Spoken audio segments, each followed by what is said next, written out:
one of the things that I think this heightens the meaning in your life, is to try to do difficult things, right? Aim high. Don't aim so damn high you can't manage it, and make sure you break down your aims into reasonably attainable sub-goals, but you want to aim high, and then you want to see how hyper efficient you can get. That's a great thing to do in your early 20s, is to see, okay, like, discipline yourself. Think, okay, how much work can I do if I load myself right to the maximum? How far can I work? How hard can I work until I exhaust myself? And then you back off, obviously, because the optimal amount of working, productive engagement, let's say, is that which is sustainable across decades. So you have to learn that, but you don't learn that without stretching yourself to your limits to begin with. And if your life isn't everything it could be, and if you're suffering from an excess of meaninglessness, well, it means you're not oriented in the world of chaos and order properly. It's like you could learn to discipline yourself. Figure out what it is that you need to do and that you want to do, and then see how efficient you can get. Because one of the things that's quite fun is to figure out, if you have a task, I always tell my graduate students this, if they're doing an experiment too, if you have a task that you have to do, it's really interesting to spend a few minutes, sometimes hours, depending on how long the task is, see if you can figure out how to do it from 5 to 10 times faster. It means you'll have to rearrange the way you think about it, but you can often do it. And that's how extremely productive people get so hyper efficient. It's unbelievable the degree to which our sanity depends on a functioning sociological structure. And here's why. Well, first of all, you kind of need to know what to do every day. You have to have a routine, because you're an animal, and if you have a dog or a cat, dogs are a really good example of this. Dogs like routine. They like to be walked the number of times a day that they're supposed to be walked, and they get quite sick very rapidly if you don't routinize their days. Children are exactly the same way. Now, you can overdo it, right? But still, you need to know approximately when you should get up. It should be approximately the same every day. You need to know approximately when you're going to eat. You need to know what you're going to eat. You need to know who you're going to eat with. You need to know where to buy your food. It's like 80% of your life, 70% of your life, something like that, consists of those things that you do every single day, that you repeat. Well, so you need structure, you need predictability, and you need more of it than you think, just to keep you sane. Now, if you're lucky, and maybe a bit odd, you can deviate 5% from the norm, or 10% from the norm, or something like that, carefully and cautiously, as long as the rest of you is all well ordered in a normative manner. You might be able to get away with that, and you might be able to sustain it across time, and people might be able to tolerate you if you do it, or maybe you'll get really lucky and you happen to be creative but reasonably well put together, and people will actually be happy that there's something idiosyncratic and unique about you. But even under those circumstances, mostly what you want is to have a routine that's disciplined, that's predictable, and bloody well stick to it. You're going to be way healthier and happier and saner if you do that. And then the other thing that you need, because this is one of the things the psychoanalysts got wrong, I think, is that they overestimated the degree to which sanity was a consequence of being properly structured internally, Because from the psychoanalytic point of view, you're sort of an ego, and that ego is inside you. Of course, it rests on an unconscious structure, but the purpose of psychoanalysis is to sort out that unconscious structure and the ego on top of it, and to make you a fully functioning and autonomous individual. But there's a problem with that, because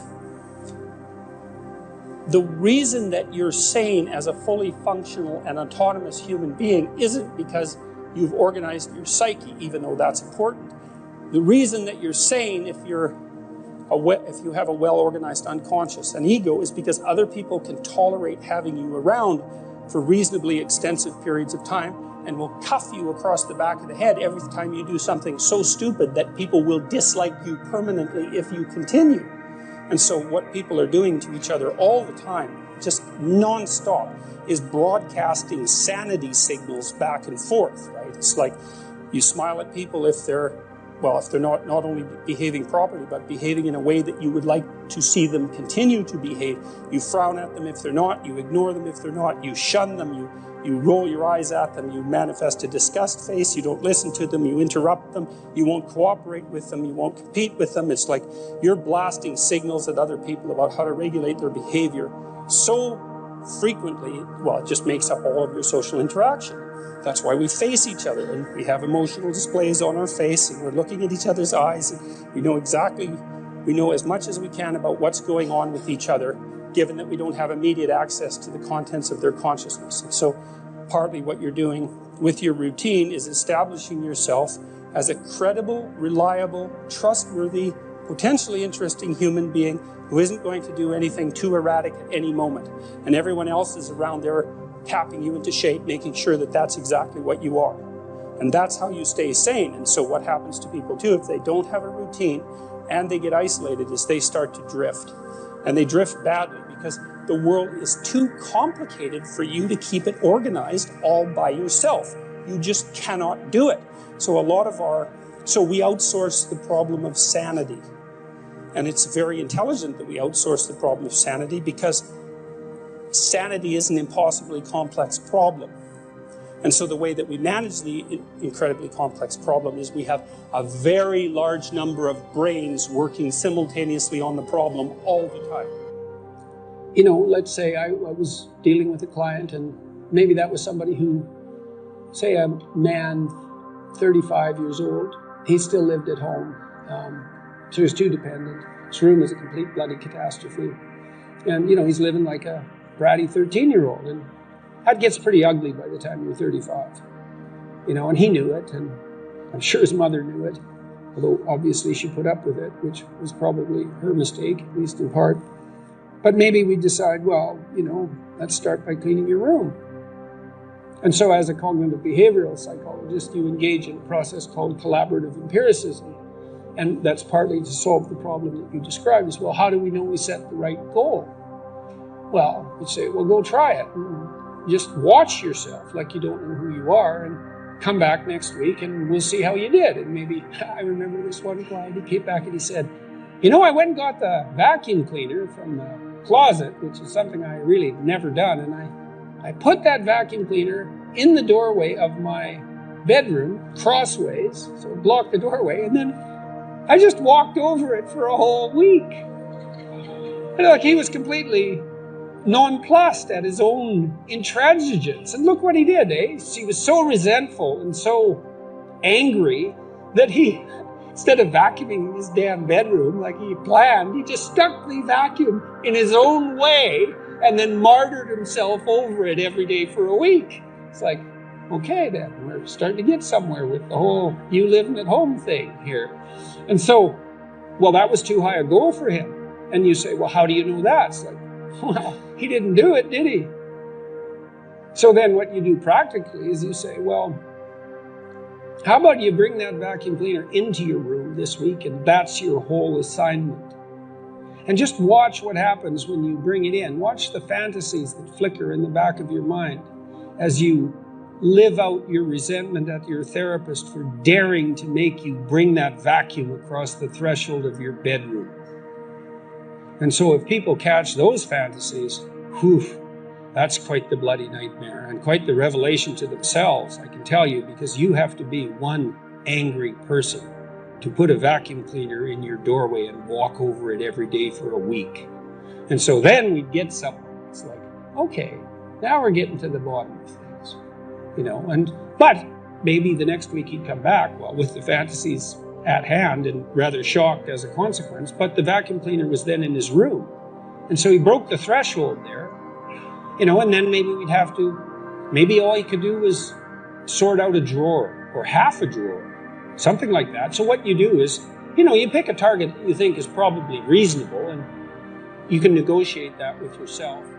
You cite a tired brain, foggy thinking, as the reason to stop answering questions or giving a talk. How do you combat this while working or writing daily? Well, I eat a big breakfast relatively soon on waking. That really helps. If any of you out there are anxious, and many of you no doubt are, there'll be a large number of you who are anxious and don't eat breakfast. And there'll be a whole bunch of you out there who think, well, I don't eat breakfast. It isn't necessary. It's like, that's wrong. It's necessary. You fasted all night. If you load yourself cognitively or physiologically in the morning, your brain, stressed, will encourage your body to produce insulin. It will take all the blood sugar out of your blood, and then you're done for the day. And then you'll be anxious. And a lot of the rest of you too, you'll find if you're anxious, try this. It's really, really interesting experiment. The next time you're anxious, go eat something. Eat some protein and fat would be best. You could have cheese and crackers. I'm not a big fan of carbohydrates, but whatever. Eat whatever you're willing to eat, but make it solid. Don't eat a peanut butter, or don't eat a chocolate bar or something sweet. Eat something substantial, a piece of meat, a piece of cheese, some peanut butter, something like that. And then wait 10 minutes and see if you're less anxious. And try that for like 2 weeks. Every time you get anxious, eat something. Because then you can find out if your anxiety is linked to low blood sugar. And it's very likely that it is, especially if you also get irritable and foggy in your thinking.